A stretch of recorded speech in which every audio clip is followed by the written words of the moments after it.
start off. President Biden, what grade would you give him for his first 100 days in office? Oh boy, I think that's it's funny, Ronnie, because I'm reticent to answer that question, right? Because I don't want to make anybody mad. Because if I give one answer, I make part of the country happy and the other half angry. And if I give another answer, it's vice versa. And that speaks to a topic that you and I have talked about many times, right? The polarization that is here. So I'll answer it this way. I think he gets different grades on different issues. I think that there are things that have gone well, and there are things that have not gone well.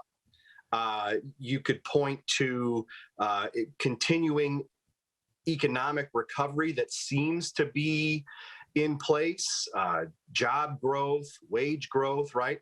But then the question becomes, well, is that because of Biden being in office for 100 days, or how much of that, if any, do we put back on the Trump administration? I think we've seen the continued response to the pandemic seem to be going fairly well. Again, and there's even questions about that, right? Because just the commercial that played before we came on about vaccinations, right? Well, are we going to now start to have a hurdle over getting more people vaccinated? But with vaccinations, okay, 100 days, there were 1 million people a day getting shots when Biden was inaugurated. How much credit goes to Trump? And then on the other side, right, the issue of immigration, big problems at the border. And the White House seems to not want to call it a crisis, and maybe there's distinctions without differences there between words and semantics that we want to use. But I do think it's been a varied outcome for the first 100 days. Depends on the issue you're talking about. The immigration issue and the situation at the border, you notice that they're dancing around it instead of coming out and just saying, we know it is a crisis, this is what we're doing. It seems like, especially in the beginning, that they were kind of trying to downplay it, not allowing reporters or journalists into some of the camps that are happening.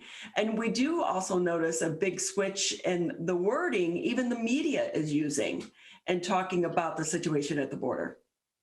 Oh, absolutely. And I think that it's because if journalists would have been allowed more access than they had, right? And some of the information that we got was, I don't want to say it was smuggled out, but it was kind of it was leaked out, right? From other folks that had been there. But the images that were displayed with overcrowding, people packed into these holding facilities or detention centers, whatever they're called. I'm not even sure the right word, but they hearken back to the criticism that was levied against the Trump administration with the quote unquote kids in cages, right? And that would have been an inconvenient image that the White House would have to deal with. Well, and we do know that the messaging out there in some of the other countries is with the change in leadership, the border is back open. And I think that's one of the issues with why we're seeing the crisis continue to grow each and every day. So it's going to be interesting to sit on the back burner on the sidelines and watch to see how he navigates the crisis, especially if it continues over the next few months. Well, it's interesting, right? Because the president tasked the vice president with being the point person on the border, on immigration. And there hasn't been much from her in talking to the American people about that issue, about steps that are being taken. I have read several stories about her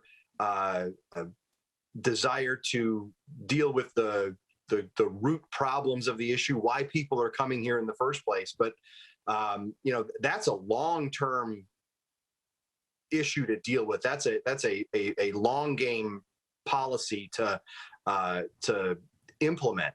I think a lot of Americans are looking at what's happening on the southern border right now and saying, what are you going to do about it now? Forget the root causes. We need to, even if it's a Band-Aid, we need something now. Exactly. So Dave Dulio with us here on the MegaCast, professor of political science and director of the Center for Civic Engagement at Oakland University. And I have to say, the late night shows had a bit of fun, let's say, with Biden and his speech to the joint session of Congress. It was a bit of a snoozer. Well, and it's all relative, right? I mean, from the previous 4 years, anything would probably be a snoozer. And to some extent, this is what Joe Biden promised us during the campaign. He said we're going to return to, quote, normal.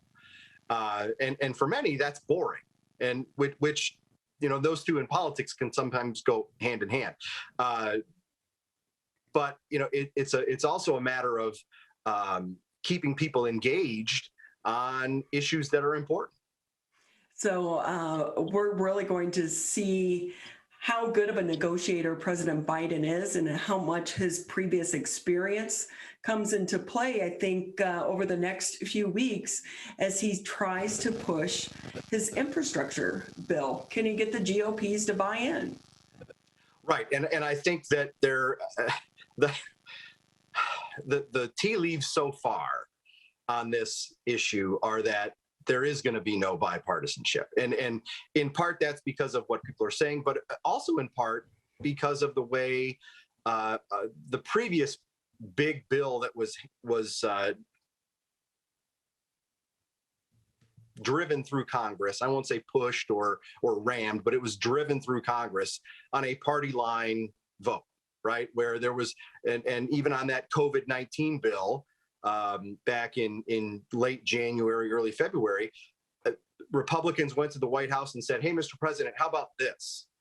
How about moving a little bit here or moving a little bit there? We'll meet you over it.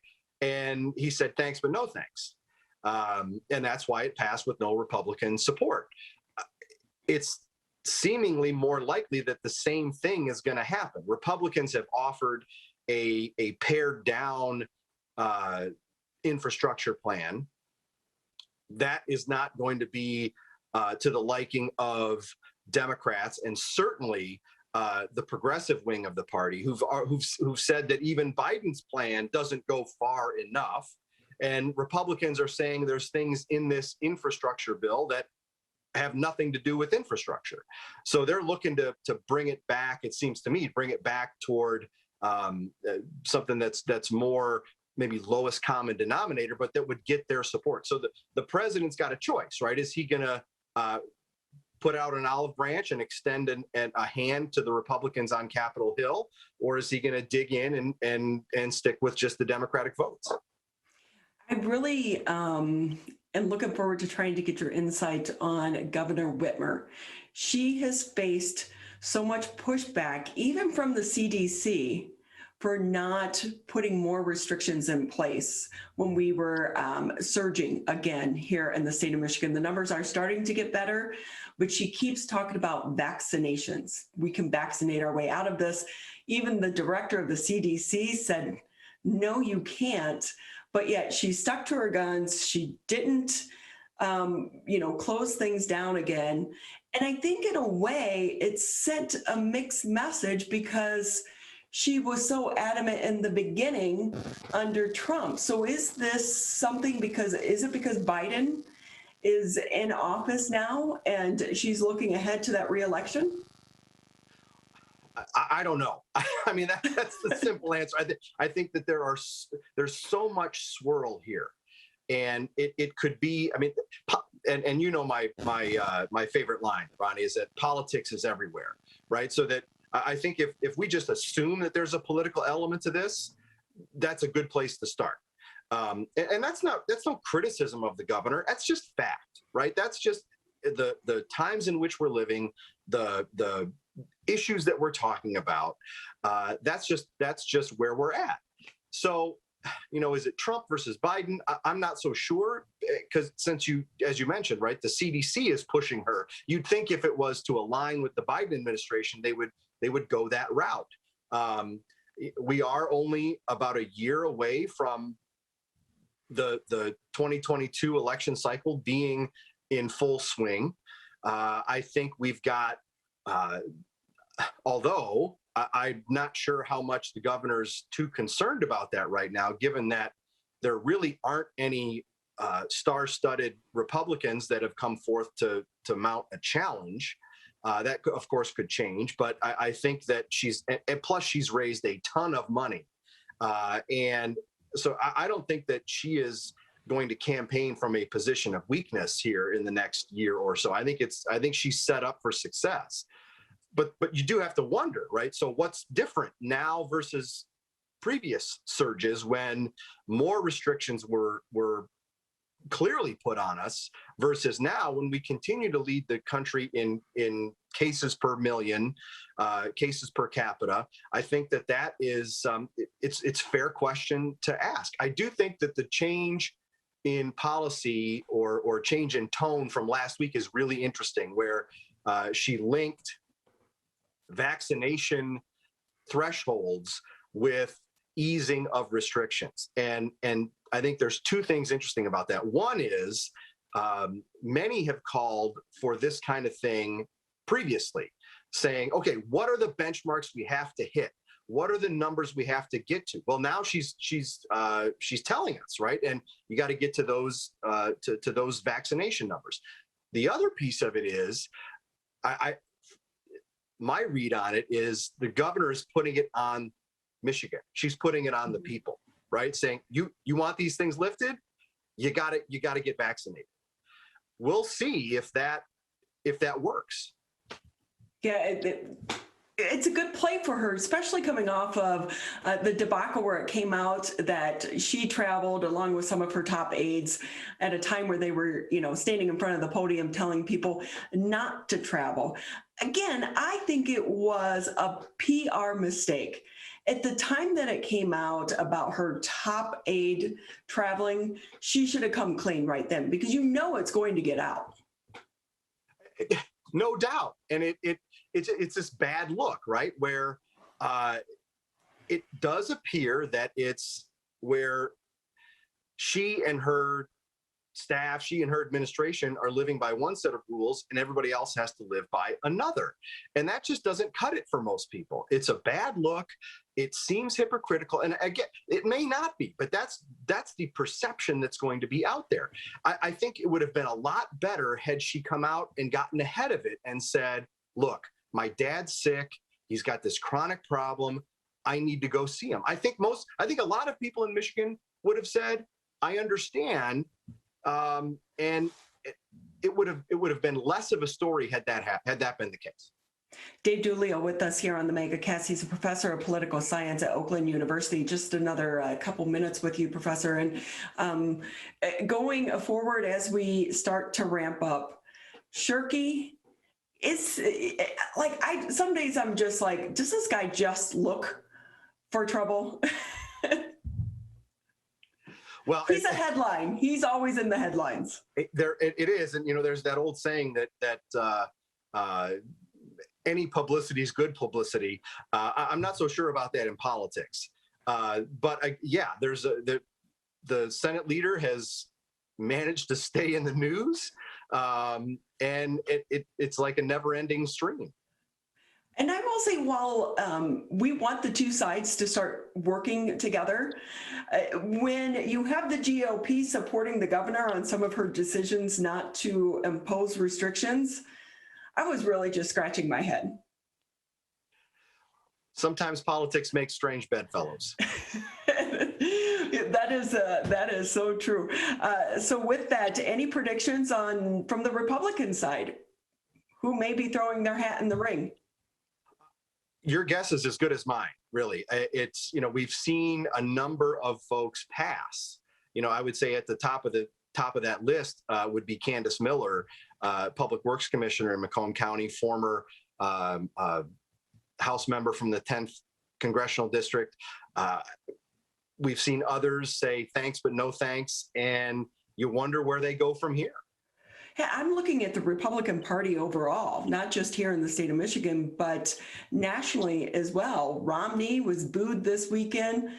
It seems like they have an internal issue that needs to be addressed.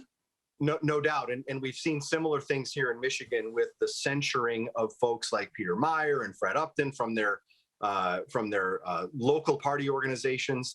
And I think that this just speaks to the powerful presence that Trump supporters have in the grassroots Republican Party right now.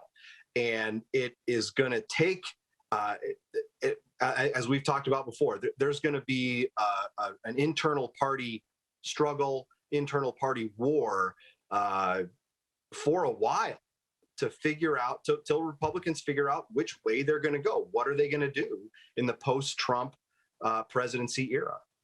So with that, Professor, it appears as if you're back in the office. Any things coming up on the agenda for the Center for Civic Engagement?